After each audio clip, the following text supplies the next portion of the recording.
Welcome to the August 2021 session of the ODE ITC EMIS training. Thank you so much for joining me today. I'm Kelly Reinhardt, one of the EMIS trainers with the Ohio Department of Education. So today's topics, we are going to be finalizing discussions involving various things with fiscal year 21 reporting. We will then start off with fiscal year 22 reporting with a continuing discussion of the retention collection, some other various data sets and collections for fiscal year 22 kickoff, and we'll wrap up with a few timely reminders in ODEX. Starting with the assessment, the wrap-up discussion for assessment fiscal year 21. A little bit about preschool assessments. Both preschool assessment collections are open through August 27th. Each one has one gen issue check as well as a missing report. Starting off with the early learning assessment, gen issue check 459 is currently running. This level 2 report gets generated when the reported score does not match the score in the vendor file. The missing report will reflect students from the perspective of the resident district, as the resident district is responsible for reporting preschool assessments. That is where the missing students will show. So that in the situation where there's special ed students being educated elsewhere, like an ESC or so forth. So the missing lists will generate at the residential district. So residential districts will want to make sure that they are reporting the early learning or the ELA assessment results for their special ed students educated elsewhere. The child outcomes summary assessment, again, the level 2 gen issue check for that is 476. That is also currently running. Now this check compares the number of students being reported with the CAUSE scores that have been submitted so far to the number that was submitted in the prior year. And then in regards to the CAUSE missing list, scholarship students may be appearing on the missing list in cases where they shouldn't be, and those kiddos can be ignored.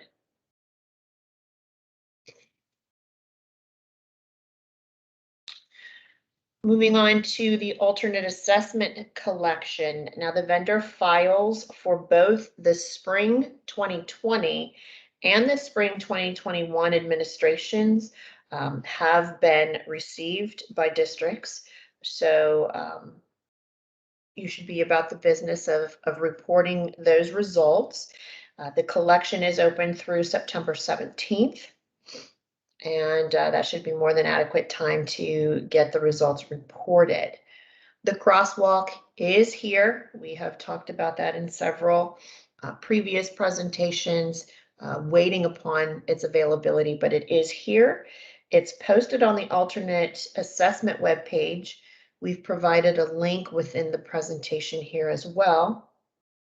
And you can also refer to the July 15th EMIS news flash. There is a link and information about the crosswalk in that communication. Now, with all that said, any student who graduated prior to scores being released, who took the test in the spring of 2020 before the building closure, those students may have a record reported with a score not reported reason of W, with the final course grade converted to points. And you convert to the points using the same grade scale on the Grad Flexibility Course Grade Substitution 2020-2021 webpage. Now, students with spring 2020 results who have not graduated are not eligible to use the final course grade substitution. You will, the reasoning behind that, because they haven't graduated, you have the ability to report the score for them once they are available. The flexibility was to be used in cases where, like I said, the student was graduating and the results were not expected back prior to graduation. Also open through September 17th is the other accountability assessments. This collection includes the Industry Credential Administrative Conflict Report. This report shows students reported as having obtained the same industry credential by more than one entity, by more than one district, where both districts are reporting the same required test type of IPD. Now, until one of the districts updates their reporting where the required test type is being reported as INP, no reimbursement is going to occur for either district. Now, for your non-grads, you can correct any of the outstanding situation for these kiddos after the collection closes with the other accountability assessment appeal. And then for grads, the opportunity to make corrections will be available to you in the grad collection. And then once only one entity is reporting the industry credential with the required test type of IPD, the report will then cease to generate. It will stop generating. Moving on into our discussion of wrapping up student data for fiscal year 21. The current graduation credit progress collection, that was a new collection.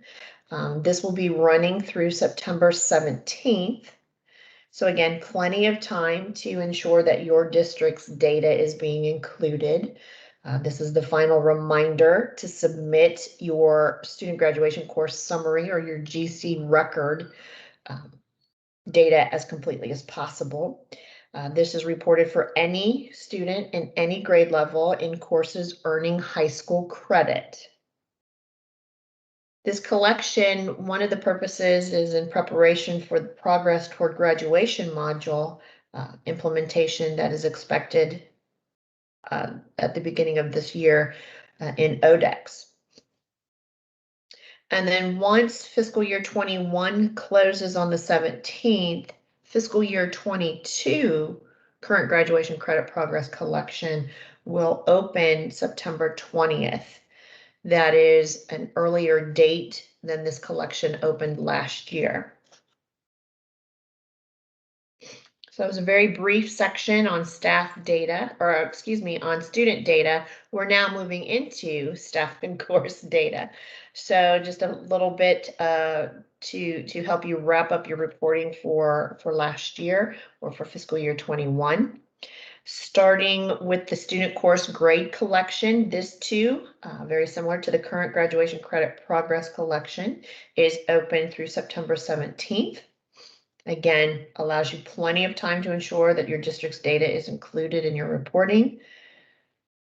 Final reminder being to submit the student course grade record, the FR records, as completely as possible.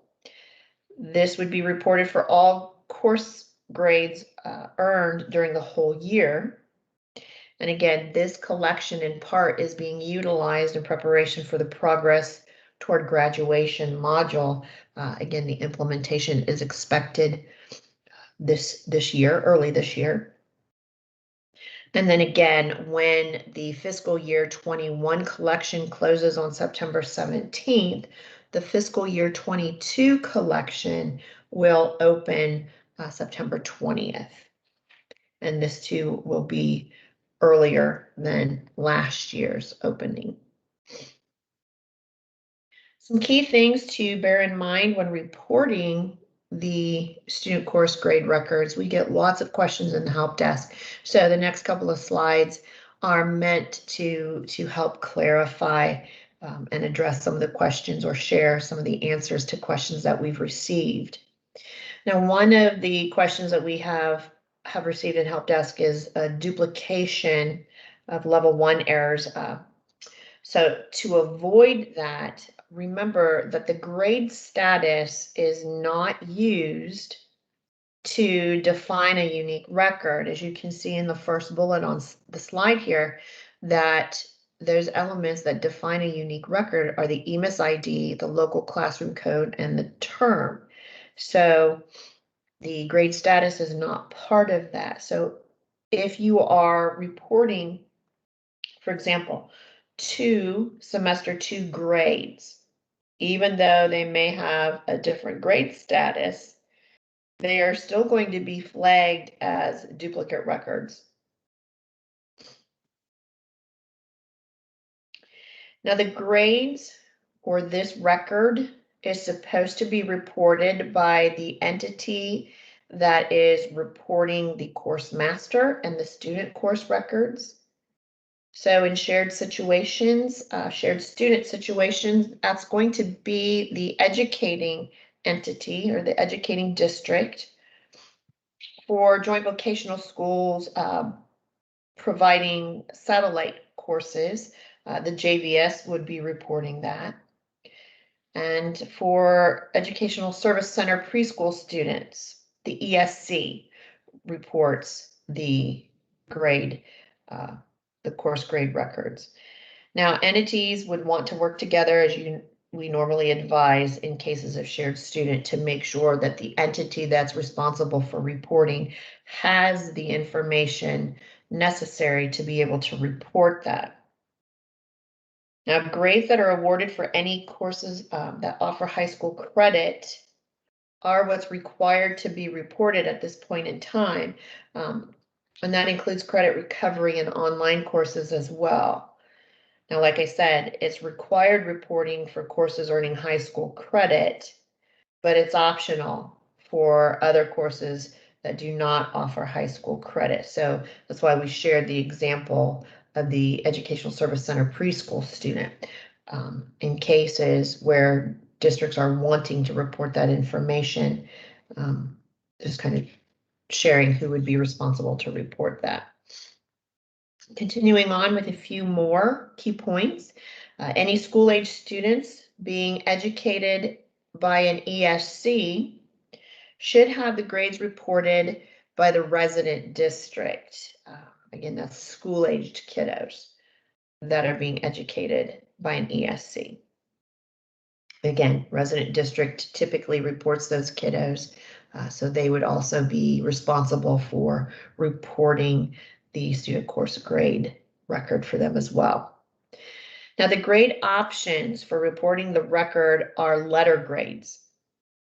So if you are a district where the grade options don't necessarily align to the grade element options, by no means are we suggesting that you change your grading policy. Rather, if you're a district that uses percentages or numeric grades for your report card, you're just going to want to convert them. You'll need to convert them to align with one of the available grade element options. And as we always say, in most cases with EMIS reporting, you want to select the option that most closely represents the situation. So, and the student grades, just to be clear, the grades are not what will actually appear in ODEX. You are used to the special ed information or assessment information to reflect actual results and so forth. But what ODEX will do in these situations, again, they won't reflect the actual grades. It also will not reflect a student's schedule or transcript, but instead, the new Progress Toward Graduation module will provide the ability to generate reports. that will allow districts to help monitor the progress toward graduation using the grade data that's reported. So you won't see the actual grades in Nodex, but you'll be able to generate reports.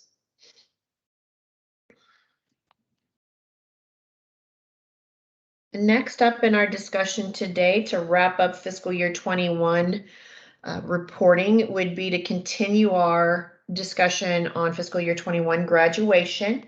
We started talking about the graduation topic, the graduation collection, back in June. So we are furthering that discussion, starting with the grad cohort reports.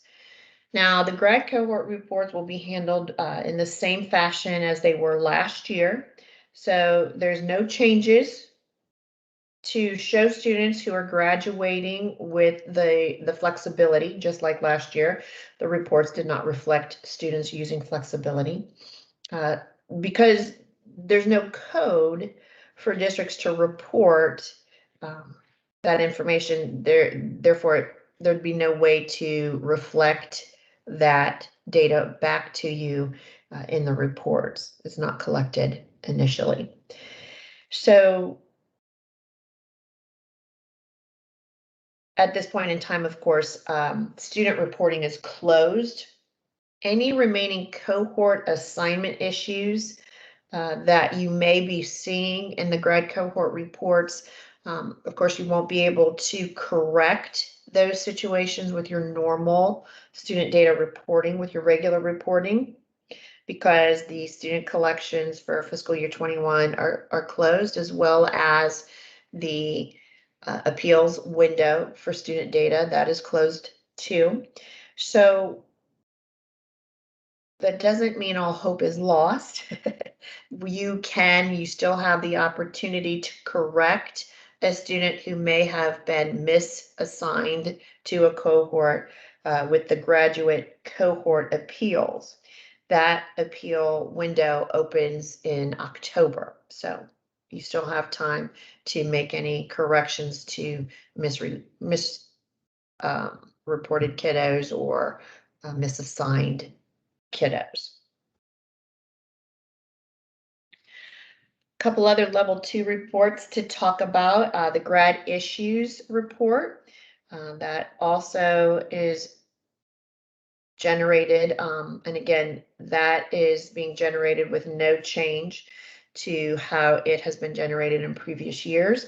So you'll want to review that as you usually do. And then the gen issues, those will run during the grad collection as well. And the gen issues will include dropout prevention, recovery, community school specific checks, as well as longitudinal grad rate and performance index checks. And those level 2 reports are expected to begin generating this month, August. There's some good news. We have some new career tech grad cohort level 2 reports. Those are now being generated. These are very much like the regular cohort reports with very few exceptions. There's also a report explanation posted on the explanation webpage, the report explanation webpage. The exciting part of this is that JVSs will have access to the grad collection for the purpose of generating these reports. There will be no change, though, with having access to the grad collection, no change in the ability for JVSs to report or submit data through the grad collection, but rather they will have access to that collection for the purpose of generating these CTE grad cohort level 2 reports. So, we've been asked many times for JVS's career techs to have access to grad reports. So I'm sure you'll all appreciate the information available to you. So some other career tech level 2 reports. There are versions of the Career Tech Accountability Program of Concentration Tech Assessment Results Report and the industry credential administrative conflict report that are generated in the grad collection. The version that you will find in the grad collection is identical to those that are generated in the Career Tech Accountability and other accountability assessment collections. The difference being that only grads will appear in the grad collection versions. Kind of makes sense. So just know that you'll no longer be able to address any issues from the reports for non-grads, but you will have the ability to correct any misreported data for the grads that are in the grad collection version of these reports. And then, of course, another opportunity to make any corrections for any grads that will be included in the fiscal year 22 March D file that will be coming up next year in fiscal year 22. So the updated grad cohort pathway files have been out since April. Those are going to continue to be updated on a regular basis, with the ultimate goal being a bi-weekly update during the last month of the grad collection. So as in previous years, there are 2 detail files. The end of course assessment detail file reflects, of course, end of course results only. And then you have the other detail file, the non-end of course points detail. Now that file shows the highest score of graduation points earned through means other than an end of course assessment. That is the file, the detail file that will include the points that have been reported with the score not reported reason of W.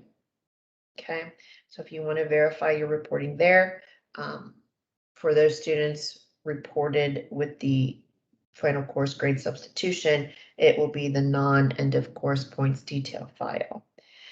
3 main grad pathway status files, still, again, same as last year. You have the end of course pathway. You have the ACT and SAT pathway status file, and then the WorkKeys industry credential pathway status file. Now you'll want to maintain locally, districts should maintain documentation for students who are graduating without meeting an assessment pathway. It's particularly important for students who have received transfer credit, for those students who've come from non-public schools or from out-of-state transfers. As you know, the points are prorated, and the proration is done at a local level.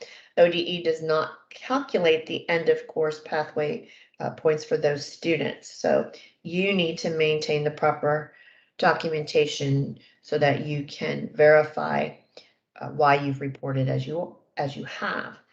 And then any students, who are taking alternate assessments, those students will not be included in the file at all.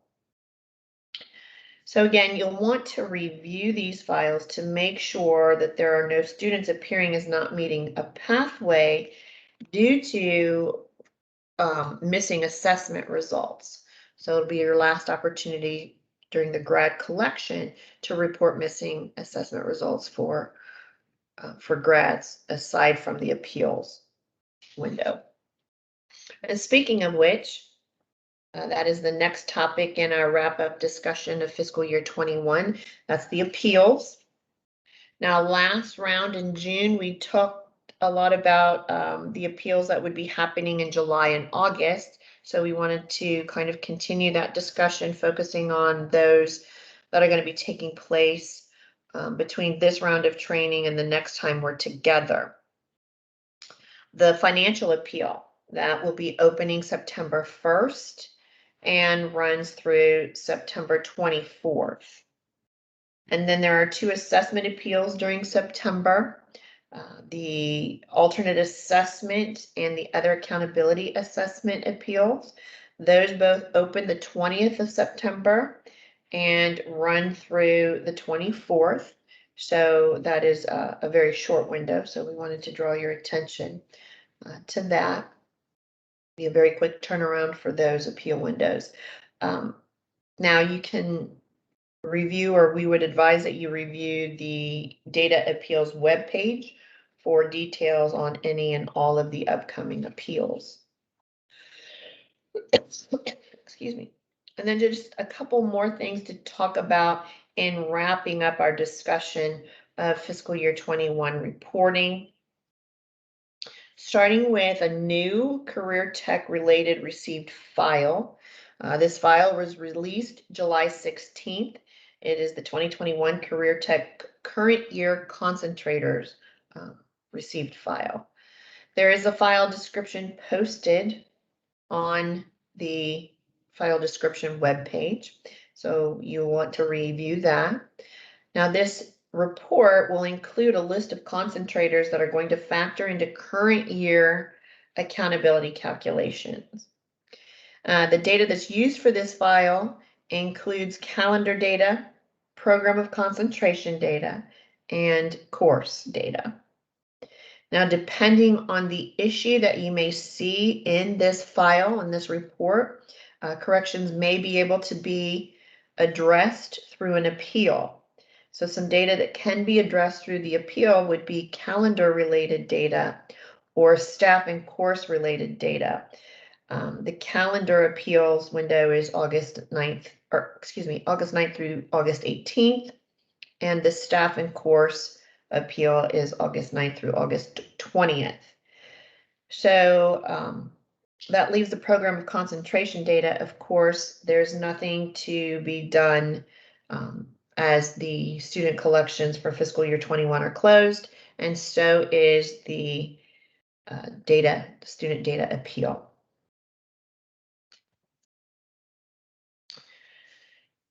The other thing to talk about is the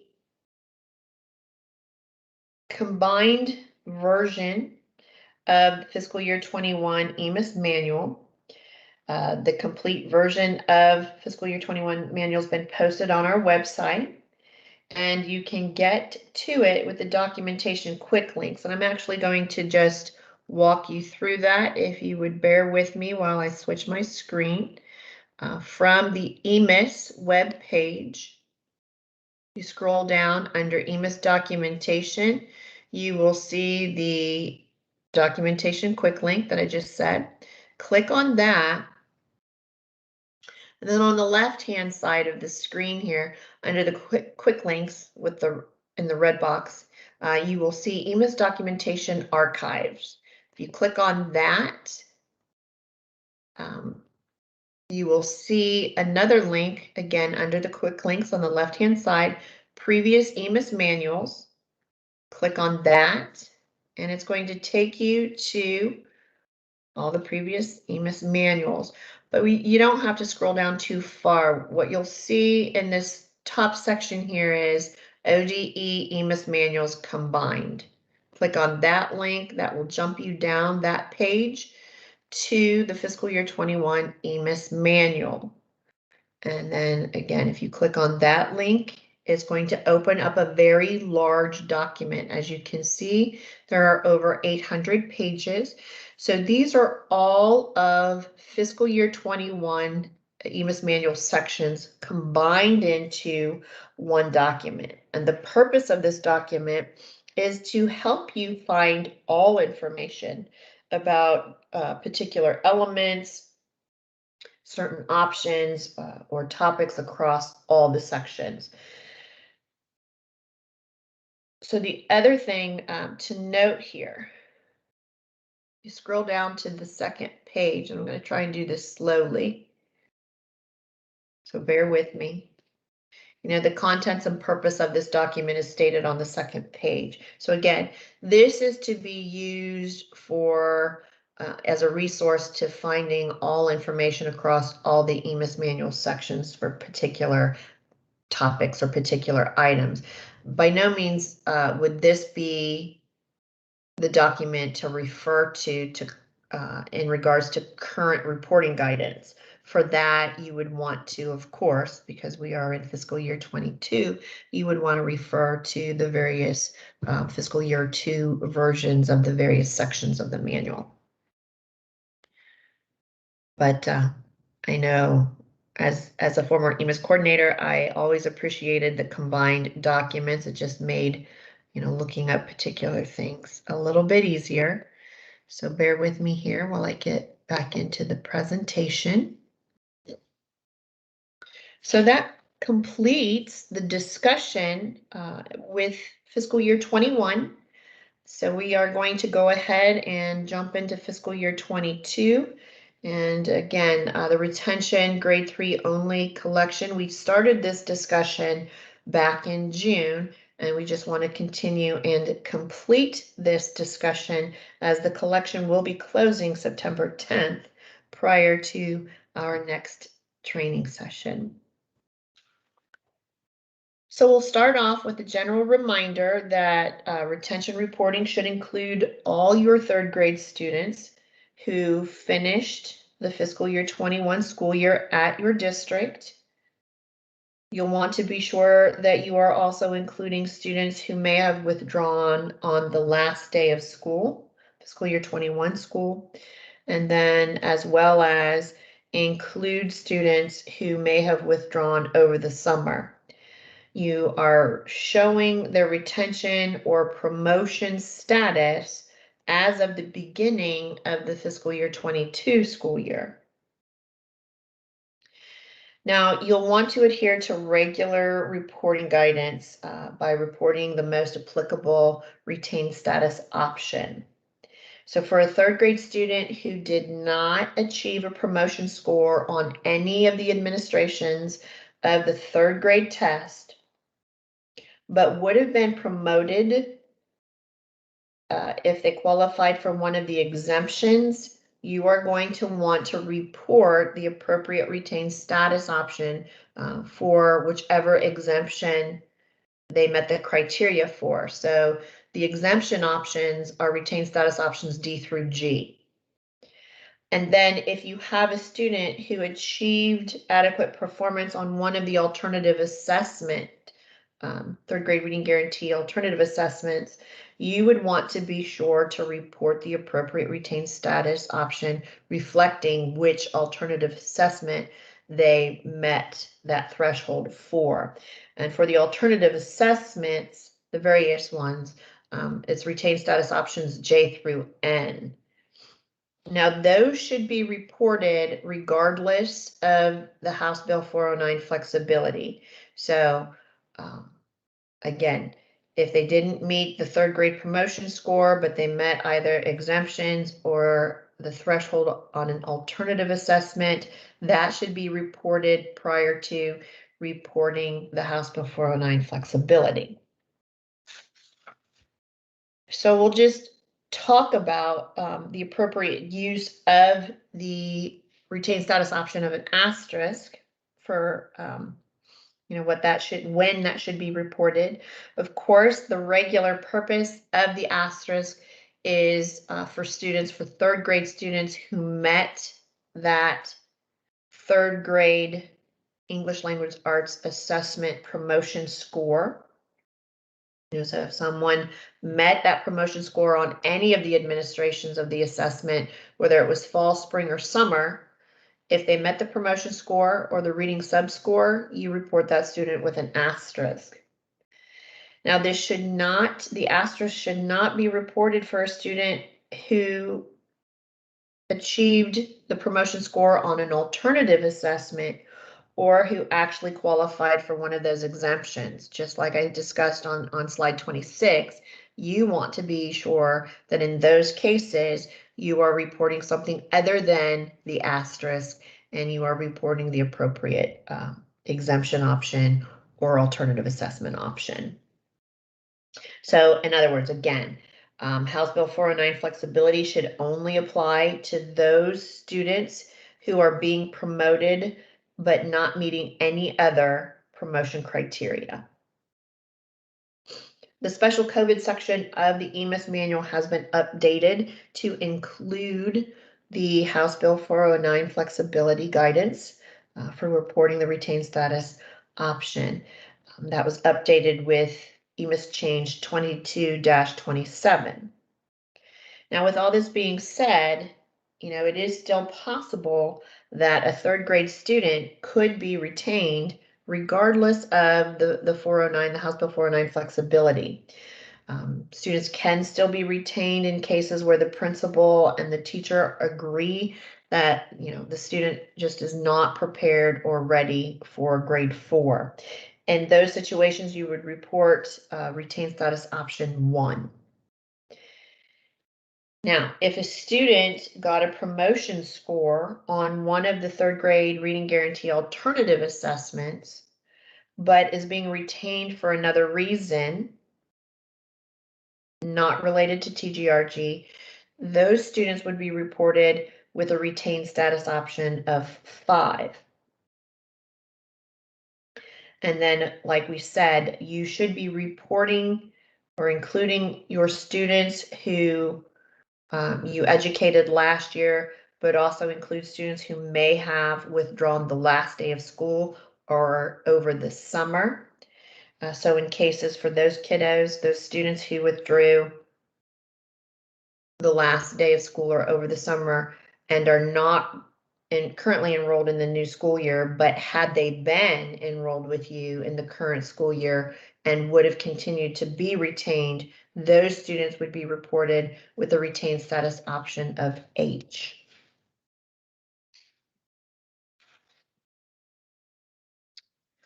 All right, so next up in our kickoff discussion is the initial calendar collection. Talk about the initial calendar data here. Now, starting with the minimum requirements, all EMIS reporting entities are required to submit at least one district level set of calendar records during the initial calendar collection. The records should reflect the earliest first day and the latest last day across all the buildings in the district. And the records should also include all your planned days off. Now, it is optional to submit complete district-wide calendar details during the initial calendar, but as Stacy and I have always presented, if you have all your sub-calendars, as they're so commonly referred to, already created, there's no reason not to submit them. You may as well just go ahead and submit all your calendar details in the initial calendar collection. There's actually some benefits to reporting as much detail as possible, and we'll talk about those here on slide 30. So in part, your FTE calculations depend on correct calendar assignment. So since the FTE reports generate upon the opening of student collections, the more detailed your calendars can be, or the more detailed your calendar data is, the more accurate FTE calculations will be upon, when the funding begins. So the regular calendar assignment process in this tries to match students to calendars using the elements that are listed here on slide 30. So it's trying to match students to a calendar based on district and building IRNs, based on the grade code that's reported, as well as the attendance pattern. And if in this process of trying to match students to calendar, it cannot across any of these elements, the student then is assigned to the state default calendar. And you will be able to identify these students as they will appear on the FTE report with all 9s and asterisks in the calendar columns. And then another area where it's beneficial to report as much detail as possible is with some of the tools that are available in ODEX. One of the primary tools being the calendar pop-ups, that is based on your calendar data. So the more, just makes sense, the more detailed your calendar data is, the more those calendar pop-ups will be accurate in the various modules. So next in our fiscal year 22 discussion would be the beginning of your student information, student data and collections. And we wanted to start off with some things that are now going to be reported year-round. The first up, last year, the program codes for grad-related seals had only been required to be collected in the second half of the year. Starting this year, that is changing. One of the main reasons being once the progress towards graduation reports are available, you're going to need to be able to update this information. So you'll need to be able to report this data year round for both the grad seals and the biliteracy seal. And then some other elements that typically were only reportable during the graduation collection, the FN elements that are listed on the bottom of the slide here, those two will now be collected in all student collections, so all year round. So the next step would be your annual reminder, the typical public service announcement that Stacy and I make this time of year, and that is to remind you to submit your student cross-reference collection frequently. You want to do this to ensure that you are abiding by or adhering to the 30-day funding rule. Make sure that you are following that. So what that means for you is that any students who are continuing on, you were educating them last year, they're continuing on with you this year, to meet that 30-day rule, you need to submit that student within 30 days of your first day of school, and that's 30 calendar days. It's not 30 school days. So continuing students is within 30 days of your first day of school. And then any newly enrolling or in the event that students are withdrawing, those students would need to be reported within 30 days of the event. Now, rules in the student cross-reference collection are executed per district and then generate lists of conflicts or the not reported mismatched lists. Those only occur, that execution only occurs when both districts have submitted data in the SCR collection. And then in cases where 2 or more districts are reporting a single SSID, the exceeds percent of time conflict generates for any overlapping enrollment. And just a little bit more about the student cross-reference collection. You want to be sure to submit this in conjunction with your regular student collections. Now, that's not to say that traditional districts, of course, the beginning of your student collection doesn't open until early September. That doesn't necessarily mean that you want to hold off submitting your student cross-reference. You can submit the student cross-reference collection now prior to the beginning of your student collection opening. Our point here is that when all the student collections are running, the regular student collections and the student cross-reference collection, you want to be sure to be submitting those in conjunction with one another.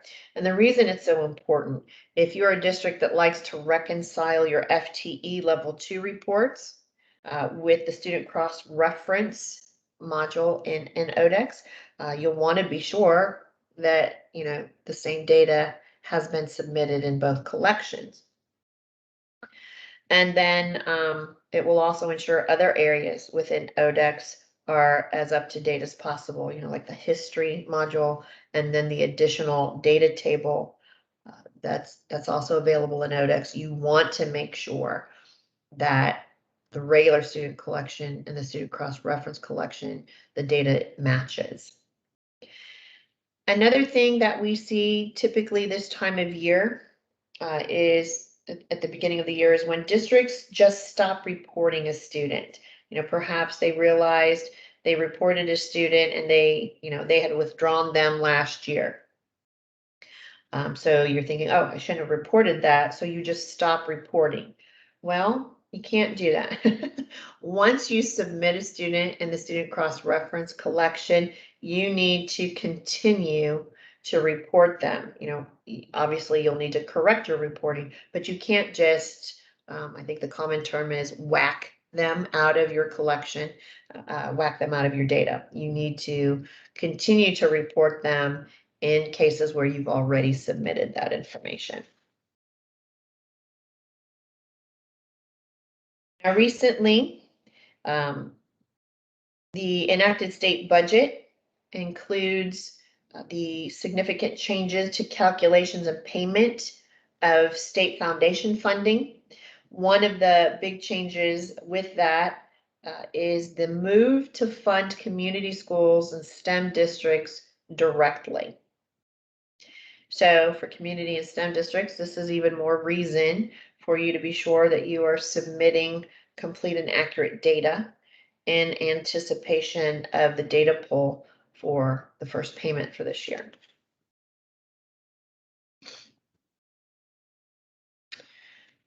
The SOES student contact collection.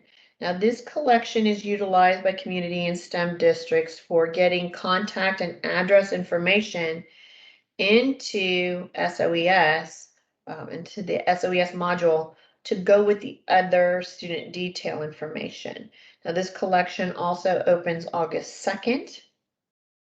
Now this collection needs to be submitted every year, even in cases where you may have students returning. And the reason for that is the student contact information and address information does not just roll up from one year to the next. So it will require the submission of this collection. Now the contact and address data gets merged with the student detail data based on a student's SSID. And therefore, for the merge to be successful, the contact address record must also have an effective date that falls within the derived enrollment date range for a student. If that effective date falls outside of that derived enrollment date range, the merge will not be successful of the data. Now, the data merge is done at or done by the state software development team. That merge does not occur at ODE because the collection includes data that ODE staff are just not allowed to see legally. All right, so that concludes our fiscal year 22 discussion of beginning of year student data. So let's roll right on into fiscal year 22 initial staff and course. Now we thought it would be a good time of year to review the reporting or to provide clarification of the reporting of the position status. Since we get so many questions, especially in regards of when to use position status of U. So the position status option U should be reported in cases where a staff member separation occurred in the prior year, but the separation was not reported in that prior year. So, maybe you found someone's like, oh, I did not report them, so I need to report them now. And that particular staff member is not going to be working at all in this current school year. Therefore, you're not going to be reporting any attendance for that staff member. That would be a case where you would change the staff member's position status to a U. Now, when not to report position status of U, of course, the first being very obvious. If a staff member is continuing on with you and working this year, you're going to continue to report the current position status that they are in. You also do not change a staff member's position status to U if they are changing positions mid-year. Now, when the position change occurs, you're actually going to report a new staff employment record adding the new position code. And the old one then is closed with the reporting of the separation date and reason. And then also, you do not change the position status to a U when a staff member leaves during the year. Whatever their current status is at the point of separation or at the time of separation, that position status remains. You just report the separation date and reason. So implementing those rules that we just covered on slide 38, let's just kind of further that discussion on how to report staff who've separated. So for staff who've separated in fiscal year 21, if that staff member separated and their separation data was reported last year in fiscal year 21, there's nothing to do, there's nothing to report in fiscal year 22. And then, like I said on the previous slide, in cases where the fiscal year 21 separation was not reported, and that staff member is not going to even work 1 hour this year, that staff member, you're going to change the position status to a U, report the separation date and reason. Remember, the separation date should reflect the last day the staff member actually worked, not necessarily the last day they were paid or the last day of their contract, but the actual last day they worked. And then the position reason, of course, would be whichever is most applicable to the situation. Be sure that once you report them in the initial staff and course collection, that you continue to report them throughout the remainder of the year. So you will still need to report that individual in your final staff course collection. Otherwise, they will show up on your staff missing report. And then for staff members who are going to be leaving this year, again, just kind of recapping what I said previously, whatever position status you are reporting at the point that they separate, you continue to report that. You don't change the position status. You just report the separation reason and separation date.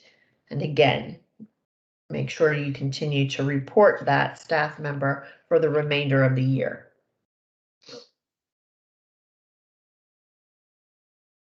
Things we wanted to make sure that you were aware of when you start reviewing your course data in your local systems in preparation for this new year, new fiscal year 22 reporting. Some changes to be aware of. So EMIS change 22-38 added the high school credit earned and the partial override credit element to the initial staff course collection. Typically, in prior years, you did not report that data until the final staff course collection, but that is changing. This too will be reported year round. Again, this is in part due to or because of the progress towards graduation module, the reports that will be available.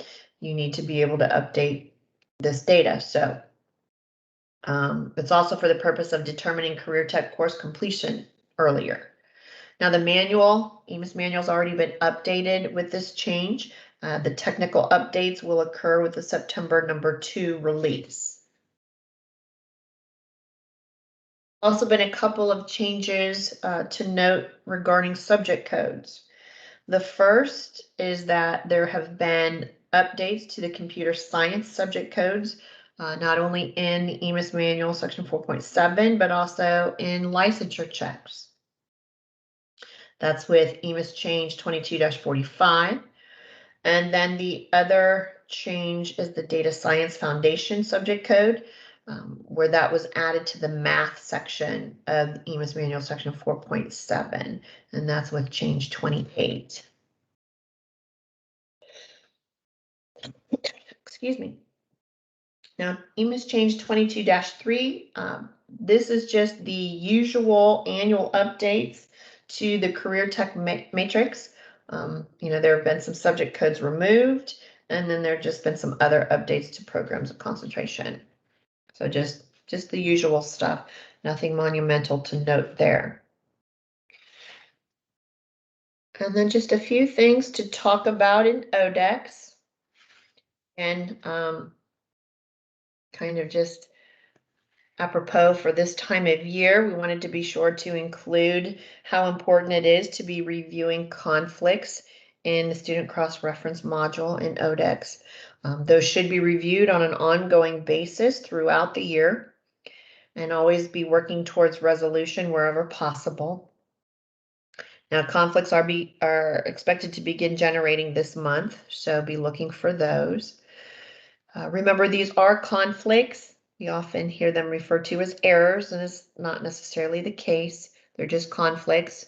There's some type of unexpectedness, if you will, to what you're reporting. Now, once you verify that something has been reported accurately, you can always hide the conflict. Remember, the only conflict that might have an impact to your funding would be the exceeds percent of time conflict. Now, the impact on funding can be verified with your FTE report. So since the data for the FTE report is based on data that is submitted in the regular student collections, again, another reason to make sure that you are submitting both the student cross-reference collection in conjunction with your regular student collection. So just reiterating that suggestion. And then a separate query to run that we often see EMIS coordinators miss is the not reported mismatched query option. Now, students are included in this list when there is another district that is reporting the student and implicating your district in their reporting in some fashion. So the other district may be reporting the student withdrawn to or admitted from your district. They may be reporting the student as received from or sent to your district. And then you're not reporting either the corresponding value of that, or you're not reporting the student at all. Now, the not reported mismatch can also occur if two districts are not utilizing the same SSID. So another reason why you would want to run this separate query. And again, review the list of students generated in this list and work to resolve. And then, as I stated when we were talking about the student cross-reference collection, remember that the rules that generate the conflicts and mismatched aren't applied until districts involved have reported their student cross-reference data. So again, another reason why you want to submit that student cross-reference collection early on.